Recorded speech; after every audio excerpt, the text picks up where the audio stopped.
Good morning, guys. Welcome back to Bald Father Bets. We'll do a quick recap of NFL Sunday, and then we'll give our pick for Monday Night Football tonight, and then a little look ahead into what is one of my favorite weeks of the football year, the Thanksgiving week. Every year, this is always one of my favorite times. This whole point in time in the football calendar is just great. Starting with Thanksgiving and then moving into December, where you get the college football playoff. And this year you get an expanded college football playoff with home games, which is going to be so much fun. The NFL season really cranks up. The division races get tight as we get down to the end. A lot of tight division races this year in the NFL. So you get games where you know you're getting both teams' best efforts, which from a betting standpoint is always, in my opinion, always what you want. To example, yesterday you had the Kansas City versus Carolina game. We were on Carolina. That one was easy. Kansas City just doesn't cover spreads like that in the regular season. But that in no way, in my opinion, makes me think anything less of Kansas City come late December, January. They are disinterested in games like that.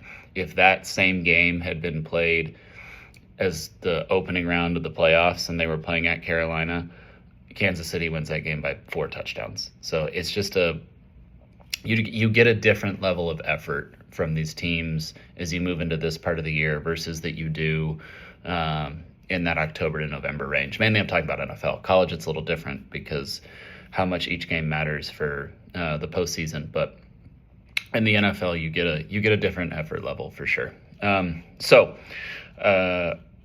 Before we go into that, just please, guys, make sure you're subscribed to the channel, notifications on, so you get our community posts for early plays throughout the week and halftime plays, and just support the channel. Again, never ask you guys to pay for these picks. Just want to grow our channel, grow our community, like, share, comment. Anything you guys can do to help us get in the YouTube algorithm, add more subscribers, that's the only payment that we ask for. So appreciate it, again, very much. Thank you guys for supporting this channel. It's been a really fun year so far for my first year doing this publicly. Like I said, I've done this privately now for a while. A few of the people who follow this channel followed me when I was doing it in a more private manner, but it's just really cool to do this for the first time publicly. So NFL Sunday recap yesterday, 15-27, 15-15 headed into Sunday Night Football. But then we were on the Rams for 10 units and put another 2 units down at halftime. Obviously, Saquon Barkley told us no. A wild performance from him. The Eagles are scary. They're scary. I do not want to play that team in the NFC Championship game. First of all, Lions can't defend a running quarterback. More on the Colts not covering, which was wild. But anyway, being at that game. Yeah, Lions can't defend a running quarterback. I'm legitimately worried if they play the Eagles in the NFC Championship game, they would lose. Eagles are tough, and really the difference in last night's game, yes, if you give up that many rushing yards, you're probably not going to win or cover. But really the difference in last night's game was the Rams' offensive line inability to give Matthew Stafford not even 3 seconds, 2 seconds to throw. It was wild. I mean, the Rams had people open, which that's a little concerning for the Eagles in the fact that their corners have been playing so well, and they have been locking guys down. Now, Slay went out, so that completely changed the defense for the Eagles, and then they really had to 100% commit to the pass rush. They also lost Bennett for the year. The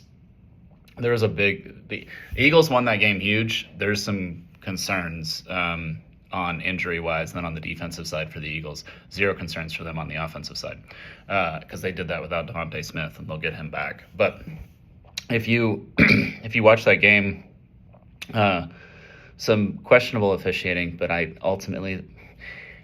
maybe it matters. That first one probably matters. Rams are driving down the field. They get down to the Eagles' red zone in like 5 plays. They have a fumble.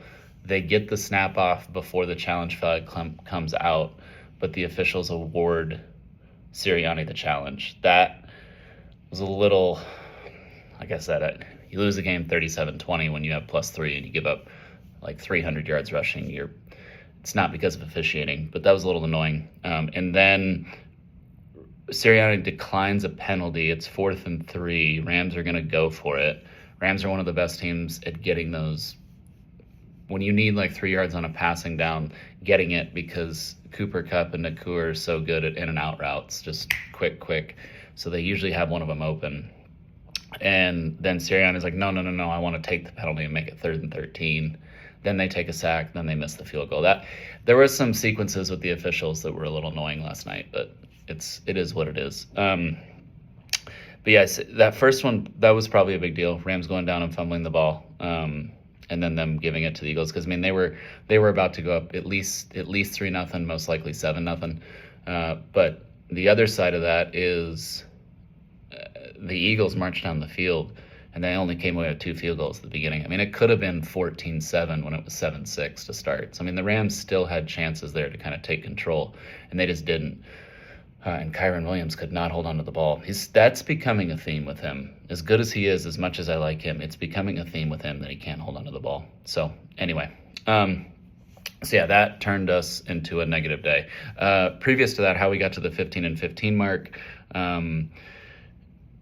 got lucky with the Bears getting a cover for us, got unlucky with the Raiders not getting a cover for us, got down to the 1-inch line with 18 seconds left, and they were down by 10, so like they weren't going to win the game anyway. So at that point, you either kick the field goal and do the onside kick Hail Mary strategy, which is probably what they should have done a while back from that, but I was happy they weren't going to do it because we needed them to score a touchdown to cover. But then you get down to the 1-inch line, and you go gun with Desmond Ridder 2 plays in a row.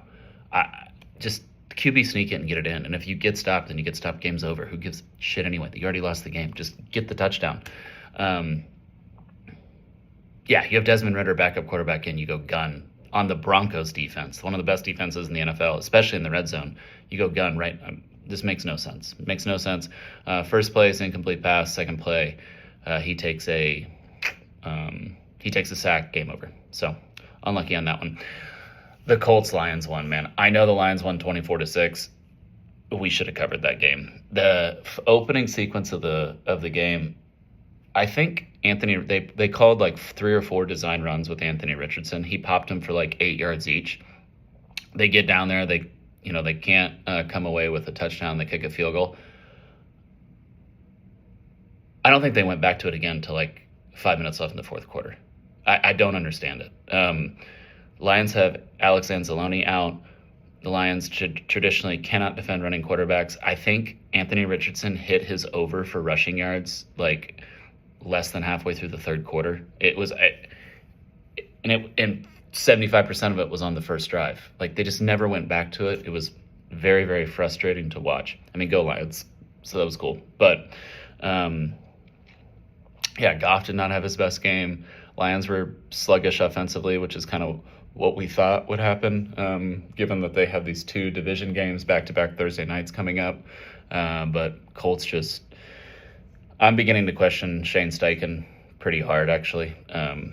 His game plans that's not a bad team. That Colts team is a good team. They have key players at key positions, offensive line, defensive line, linebacker. I mean, DeForest Buckner, Zaire Franklin, defensive tackle, middle linebacker, and they just, I don't know.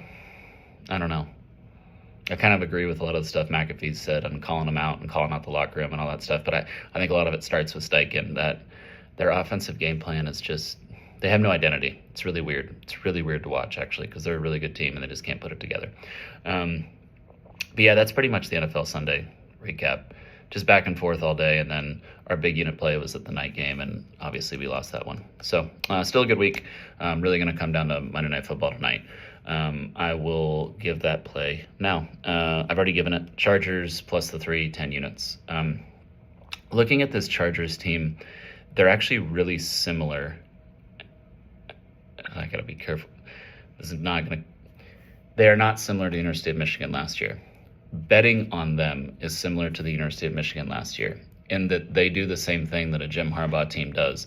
They shorten the game and they condense the game. So the opposing team only gets so many offensive possessions, meaning that it's very difficult for the opposing team to win and then win by X amount of points. Winning is hard enough against a Jim Harbaugh team because they're sound defensively.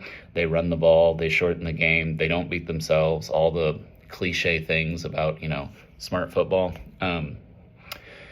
They do it. Very similar to Belichick whenever he knew that he had to kind of cover up for a lack of a passing game sometimes when they didn't have the wide receivers. But that's kind of what Harbaugh does all the time. The Ravens, they looked a little bit better defending the pass against the Steelers, but I just chalk that up to Ravens Steelers is always a dogfight, like 15-12, 18-15, 10-7, 13-10. I don't think they've actually gotten any better at defending the pass. I think Herbert is quietly the second best quarterback in the NFL this year, probably behind Josh Allen so far. And again, it's mind-blowing that no one's talking about him just because his pass attempts are down by like 50% and they're winning games, rather than making him throw the ball 60 times to try and win it at the last second. But this Chargers team is good. They're very good. They're very sound defensively. I don't make much of what the Bengals did to him in the second half because Joe Burrow's Joe Burrow, and their season was not on the line because they can still make the playoffs, but it's going to be very difficult now that they lost that game. So I like the Chargers tonight. 2 time zone travel east to west for Baltimore. 3 time zone travel, east to west for Baltimore. Coast to coast. There'll be more Ravens fans there than Chargers fans, but it won't be like a Ravens home game. There'll be enough Chargers fans there to where it'll be like a bowl game in college.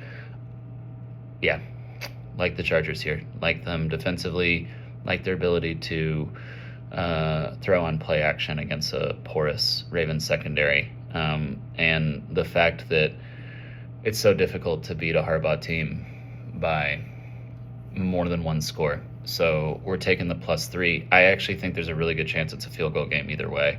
So we'll take the +3. So that way, Chargers win by 3, we get the win. If Chargers lose by 3, we get a push. Whereas if you lay it with the Ravens, you don't get the win or you get a push. It's just mathematically it's better to take the Chargers here +3. So Chargers +3, 10 units. Before we talk about some of the previews for the games upcoming this week, if you look at my bio description right now, you're going to see a pretty big discrepancy between college and NFL. College is going much better this year than NFL. So you're like, oh, maybe I'll only take his college picks and not his NFL picks. So I have about 5 years of data on this now. That stuff evens out. I can tell you coming into this year, there had never been a year where at the end of the year, college performed better than NFL. It's looking like it will this year unless there's some drastic change between now and the end of the year because the unit discrepancy in terms of delta is quite a lot. But that stuff evens out over time. You really, to understand this and be able to build a model on it, you need about 5 years worth of data. Because if you go from college football week 0 all the way to the Super Bowl, you only get 20 some odd weeks every single year, every single season of doing this, so it's not like a baseball game where they're playing like 160 some odd games, or basketball where they're playing 82, or hockey or anything like that. They play 1 game a week, each team, and you only get 20 some odd weeks. So you really need multiple years, multiple seasons to kind of build a database and a model that works. It's what I've done. It's why I didn't really get good at this until 2021.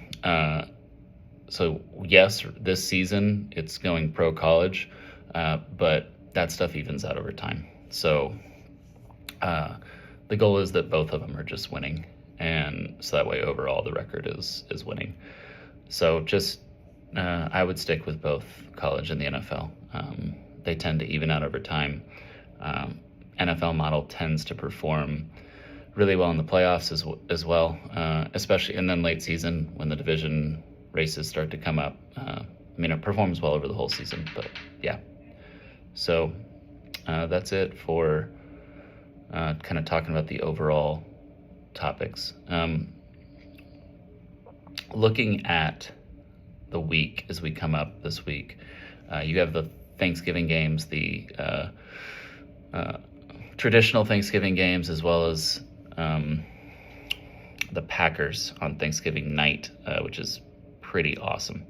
And then you have the Friday game, Black Friday. Then you have college football Thursday, Friday, and Saturday. Sunday NFL and Monday NFL. So really starting from Thursday, it's football every single day, and you have some bangers on all of those. The Cowboys and Giants play each other on Thanksgiving Day. That sucks. It's right around that nap time. Obviously, we'll have a pick for it, but who cares, right? The Bears-Lions is going to be interesting. The Bears have played the Lions tougher than any other team since Campbell's been there. They beat them a few times. They should have beat them both times last season, but they had a meltdown with like 2 minutes left in the game, allowed the Lions to score 2 late touchdowns to win, and then they beat the crap out of the Lions in Chicago last year. So that game is going to be very interesting because the Bears did a lot of that with Justin Fields because of the issues that I said where the Lions can't defend a mobile quarterback. So Caleb hasn't been as aggressive running the ball than Justin because he has a much better arm and he doesn't want to get killed. He's a target to get killed. A lot of NFL defenders don't like him. So he hasn't been as aggressive with that. I'm curious to see if they bring some of that back out because Eberflus is still the coach. I mean, Eberflus still understands the schemes as to what he did to beat the Lions previously. So there's a good chance we'll be on the points with the Bears, but need to see kind of how that line shapes out. The Friday game is an interesting one. I don't know where we're going to go with that yet. Chiefs playing in a standalone Friday game. They haven't looked good. I don't know. That line's gonna jump. That line's gonna go up high. Just with the things that happened this last week, that line's gonna get up high. I'm curious to see how high. Standalone Chiefs do perform well when all the lights are on them. That is the one time they kind of get up for games, or if they're playing against good competition. So we'll see where we go with that. On the college side, biggest game is Texas A&M. I'm warning you guys right now. I maybe will give you the lean of A&M if that's where I'm leaning. I won't bet against Texas if they're playing Texas A&M. I won't do it. I hate them. I hate Texas A&M more than I hate anything in the world. I won't do it. So, but if the lean is A&M, I'll tell you guys. It won't be an official pick from Baldfather Bets.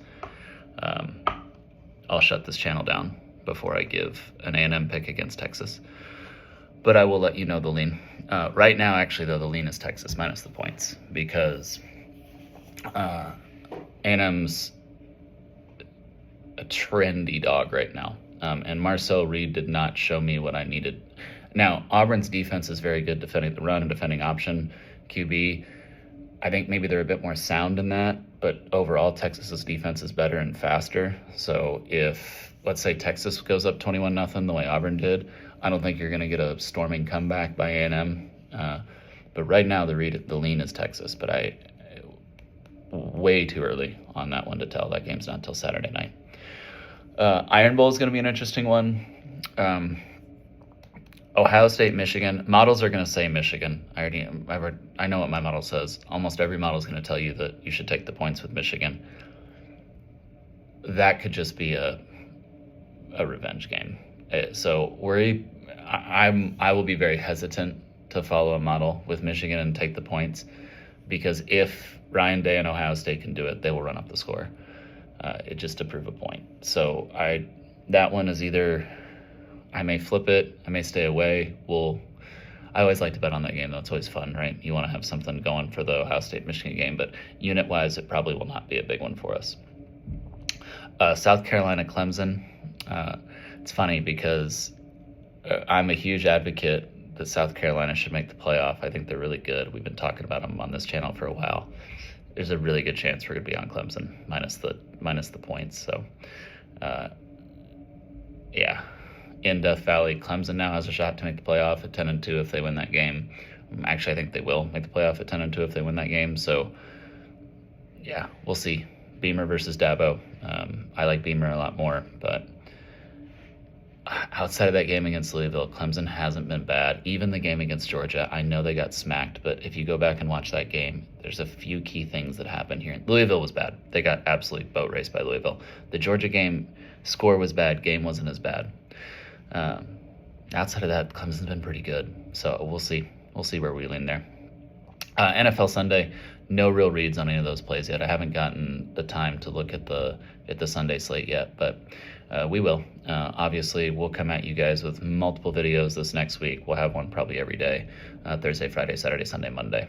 So really looking forward to it. Like I said, this is one of my favorite times of the year for football, one of my favorite times of the year for football betting. Let's continue to have a great year and build our unit cushion that we have. And again, please just support the channel, like, share, comment, make sure you're subscribed. Thank you guys for stopping in. Enjoy Monday Night Football, and go Chargers.